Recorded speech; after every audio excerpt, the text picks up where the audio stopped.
All right. Let's go ahead and check out the new cards. This is for set 5 Shimmering Skies. What we're going to do right now is we are going to evaluate these cards and see what we can if some of them will be value cards or will it just be good for your collection, because a lot of these arts are already popping off in my for my eyes. A lot of colorful stuff. I'm loving the new Elsa that I'm seeing in front of me already. And let's go ahead and think about the possibilities. What decks and what cards can be used to upgrade current decks that are already performing well. We're gonna start off with Kristoff here, Reindeer Keeper. Kristoff Reindeer Keeper, for each song card in your discard, you pay 1 less to play this character. I think that's pretty solid. You probably would. I think that this is a. I can't really say that it's a better Chernabog's. It's bodyguard, which is nice. It's flexible. It can quest for 3. It has 3/7 body. It still dies to Medusa. But if you play this on the right turn, this could be deadly. I don't think this is better than Chernabog's. Maybe they're equal. This is not something you would run 4 of, but it could also be like a 2 or 3 ofs, right?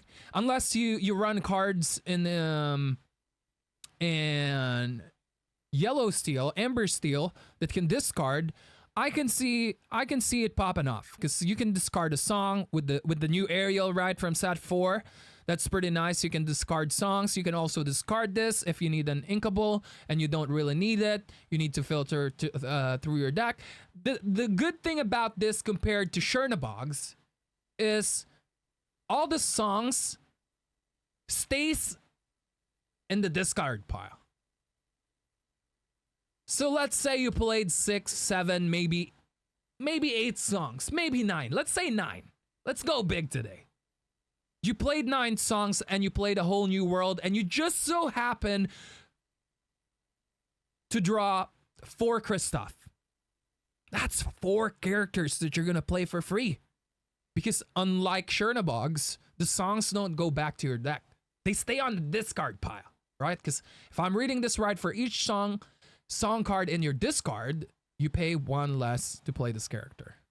And I can see this being played. I don't like saying that this card is going to be ultra megatonic right away. It's going to be OP. It's going to be broken, right? Because there's a lot of possibilities. There's also 10 million different brains in this planet. 10 million billion different brains in this planet. Who knows who's going to discover what card, right? Now let's go ahead and move on to Vanellope. There's not much to say this, but other than it's a pretty cool art. I like it. I love the colors. It pops off. It's a 2/2 body. It's super vanilla. The next one is Bruni, Fire Salamander. I heard that this is from Frozen 2. I actually never watched Frozen 2, but now I have a reason to watch it. This one is Bruni, Fire Salamander. It's evasive, 4 cost, 2/2 body that can quest for 2, but when this card is banished, you may draw a card. I am not sure about this. I'm not 100% sure about it. It's nice because it's a threat. It's a 2/2 that can quest for 2, right? It dies to a lot of things. But when it's banished, you don't really mind that it dies because then you can draw. If you play cards like this, if you play on the right turn, it could be deadly in some players' hands. But I'm not 100% sure with it yet. I don't know how I feel about it.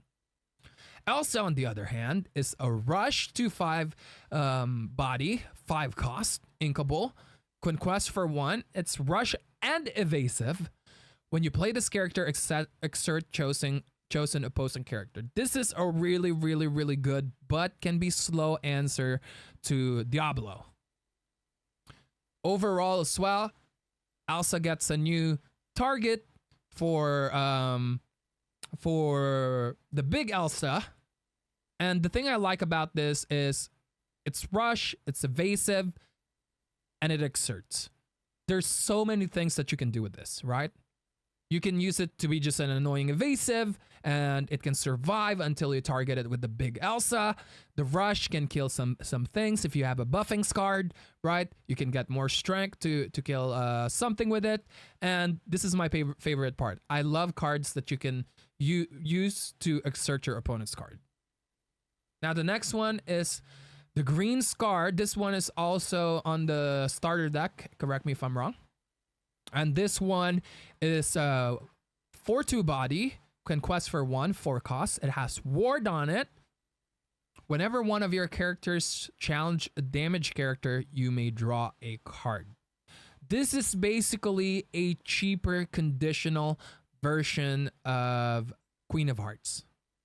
Now, I know for sure that in draft, these type of cards are going to be good. And I think the cool thing about it is it's warded. But I'm not sure if this is a very, very cash money card, honestly. I think it can open up some doors for some decks, but it's just so hard to fit cards like this in. Because you need your opponents to be number 1, exerted, number 2, damage. Or either way, number 1, damage, number 2, exerted. Number 4, you're welcome. I like this. It's finally here. What can I say except you're welcome, right? Shuffle chosen character, item, or location into their player's deck. That player draws 2. What do I think about it? I think it's a flexible version of Yzma, because you can sing it, number 1. You can also target items or locations with it. And it doesn't say that there's a cost condition. You can target anything. So cards like this can be very annoying. I think I'm almost 100% sure that this can find a home. I'm not almost 100% sure, but not 100% sure. I think this card can see some play. All right, the next one is Merlin. This one definitely will see play. I know there's a lot of Blurple players there that's waiting for an upgrade with their deck. And I know a lot of people say, I don't really want to shift Merlin Rabbit. I don't want to ship Merlin Goat with this card. And I totally get you. I totally understand. But this gives you flexibility. If you really need to find a card to answer the board, this type of card can be really, really good. Search is just a really, really, really powerful keyword. You may search your deck as a really, really powerful keyword. I think for sure that this will see some plays, at least the very first month. I think it can find a home. Again, nothing is 100%, but this is a very promising card. And I love the art as well. I really, really like the art. Floodborn cards are so cool. The next one is Prince John. Prince John, Gold Lover. 4 costs, 3/4 body. That can quest for 1. Play an item from your hand or discard with cost 5 or less for free. Exerted. That's the only catch. It's just exerted. What do we really want to play from our hand or discard that's an item? Do you guys think that this will see play?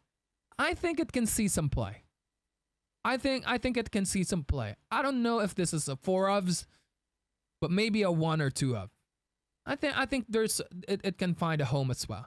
All right, the next one is the Great Illuminary, Radiant Ballroom. So I'm almost 100% sure that this card is Lorcana exclusive, right? This is not from any Disney movies. This is from Lorcana, the Great Illuminary, Radiant Ballroom location. It's 3 costs. You have to pay 2 to put something on it, but it's 9 HP, 9 willpower. Characters with support get +1 lore and 2 willpower while here. That's pretty huge in my opinion.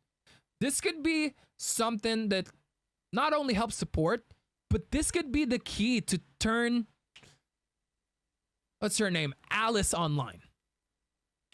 This is pretty good with Alice. And the thing is, it's pretty cheap to play, although it's not cheap to put things in, which is understandable because you get +1 lore and you get +2 HP with it. I think that I personally like these type of cards. I'm definitely gonna 100% experiment with it, but I just don't know if it's gonna be an ultra megatonic card. I can see a lot of potential on it. Like what I said, I'm not gonna say that something will 100% find a place. I don't like doing that. The next one is, I love this art. I love this art so much. Donald Duck Pie Slinger. It has so many it has a couple of what you call this, frame break. This one is a 5-cost 3/6 body, shift 4. When you play this character, if you use shift to play him, each opponent loses 2 lore. While an opponent has 10 or more lore, this character gets 6 damage. So 9/6 basically once they have 10 lore. That is pretty good in my opinion. I don't know though if it's gonna see some play, but this is gonna be annoying to deal with, right? This is one of those cards like Chanpo that has been finding some homes and something that you can tech in because their body is just so big. I know for sure that this card is gonna be a menace when it comes to draft. When the card release, but some people don't really care about that. But what I want to say is, this can be a big annoyance. These type of bodies, and it's not the worst either. Each opponent loses 2 lore. It could catch you up with some games, but I think the thing that we take from here is the Raging Duck. While an opponent has 10 or more lore, this character gets +6 strength. The next one is Tafita Mutton Fudge. 1/2 body, quest for 1 lore. When you play this character, if you have a location in play, each opponent loses 1 lore. I'm not sure about cards like this seeing play. It's more of like an annoyance thing to your opponent, but it doesn't really do much, right? Sure, you get to slow down your opponent by doing a -1 on the lore. If aggro becomes an ultra megatonic meta, this is definitely something you would answer aggro with. But other than that, it's a pretty meh card, in my opinion. Next one is another Tafita Mutton Fudge. It's a 2/2 body that can quest for 2. Again, another vanilla card. Let's move on. I do love the arts though. The art for the Wreck-It Ralph cards has been really, really good. Honestly, all of these are pretty good. All of the arts are popping off for me. Even this car, it looks pretty plain, but it's still popping off for me. Is it? Yeah, Tafita. That's what I said. Tafita. Is it Tafita? Taffeta. Ta. Yeah. That's what I said. Ta. Hey, English is my second language. Stop making fun of me. I'm just kidding. Tafita. Tafita. Tafita. All right. The next one is Tafita Mutton Fudge. A 4-cost 33 body that can quest for 1. It's a Floodborn card, so it can shift. It shifts for 2. Once per turn, when this character moves to a location, gain 2 lore. Now we're talking. Now all of a sudden, I'm kind of like, I'm liking these 2 cards now. I like aggro cards. And this is a card that looks pretty aggro to me. This is something I can use with the Pirates. The Pirates use a good amount of location, and this is something that you can use, switch them back and forth, right? I like this a lot. Now the next one is 2 costs, 2/3 body, costs lore for 1, turbo, royal hack. It has rush, and this character also counts as being named King Candy for shift. Okay, so we're definitely gonna see a King Candy shift character, right? So let's go ahead and move to the next one. There's not much until we see the shift thing. The next one is Rancis. Okay, Rancis Flugger Butter. I'm pretty sure I pronounced that right. 4 cost 4 for a body that can lore for 1. Another vanilla. Let's move on to the next one. Snowana Rainbow. It's a rainbow. Rainbow. It's Snowana Rainbow. I'm pretty sure that's how you pronounce it. It's a 3 cost 2/4 rush body for 1. Nothing too special. If this was an inkable, maybe it will see some play, but I don't think people would sacrifice their inkable spots or uninkable spots for a card like this. Next one is another Vanellope von Schweetz. 3/3 body, rush, can quest for 2. When you play this card, she gains evasive until the start of your next turn. Now we're talking. This card can be a straight up answer to Diablo, right? I like it, but unsure still. Like what I said, it really only has evasive the moment you play it. Can rush the bodies, right? You can trade it for that. But you can find better cards that can trade for those evasives other than this. Again, uninkable. If it's inkable, maybe it will see some play. I'm not very sure about this, but it can see some play. We'll see. Next one is Wreck-It Ralph. Possibly one of my favorite cards that I've seen so far. I kind of spoiled myself before I started reading this. Wreck-It Ralph. 1/4 body. 3 costs inkable. Can quest for 1, but whenever you ready this character, gain 1 lore for each 1 damage on him. I don't know if you guys follow me on Twitter. I've said this before. I did a tweet with Donald Duck. I want self-ping to come to life, and this is exactly the type of cards that I'm looking for. I like it a lot, because the thing is, if this is damage 3, right? Or if you add another HP on it, bonus HP, but let's just say it's a 1/4, it's damage 3. It can quest for 1, and then when you ready it, it can quest for 3, right? So if this survives and it has 3 damage on it, it readies on your turn, that's +3, it quests for 1, you play LeFou, quest for 3 again, so that's 7.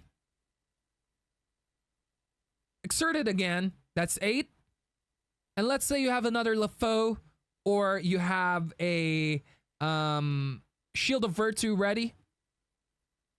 It can quest for possibly 12, maybe more. This is the type of card you can OTK 100% sure. Fan the Flames as well. These are the type of cards you can definitely OTK with. And I love it. It's cheap. I think that eventually when we get enough cards for this type of thing, it will find a lot of plays. But for now, we need more cards for self-ping, but it's definitely a great start. The next one is a 3 cost. Spend 2 to put something on it on this location. 7 HP or 7 willpower. Bad Anon. Is it Bad Anon or Bad Anon? Villain support center location. There's no one I'd rather be than me. Villain characters gain exert for 3 ink. Play a character with the same name as this character for free while here. I'm not sure about this card. I mean, it's cheap to play. It's pretty expensive to put something in. I consider 2 ink pretty expensive to put something in. And you need to play a lot of villains that has the same name. I'm not 100% sure sold on this card, but I feel like these are the type of locations or cards in general that get stronger every set. The more cards come out, the more villains with the same name that come out, the better it will be. Again, you have to pay 3. You have to pay 2 first to put them in, then you have to pay 3. That's pretty expensive in my opinion. Moving on to the next one, it's a 7 uninkable 6/6 body Floodborn that can quest for 1 lore. You can pay 5 to shift it. During your turn, whenever this character banishes another character in a challenge, you may play a character with cost 5 or less. Now I want to look at all the Kronks. What is the cheapest Kronk that we have? It's 6. Okay. Now I think we're expecting a low cost Kronk, right? They're not going to release this card with only a 6 a 6 cost Kronk to target with. Although, I really like what it does. During your turn, whenever this card banishes another character in a challenge, you may play a character that costs 5 or less for free. That's pretty huge. Cost 5 or less is pretty big in my opinion. I'm seeing a pattern here. Steel and Amber is starting to get more and more cards that can basically ramp you. It's not ramp like blue, but it's what I like to call from other card games body ramps. Body ramps are something that could either make the next card stronger or you can lessen the cost of the card that you play next. That's what I call body ramps. It's my own wording. But other than that, I'm not sure. We need a better target. Right now, it's a big X. But if we can get a bit better target, sure, it's definitely something to consider.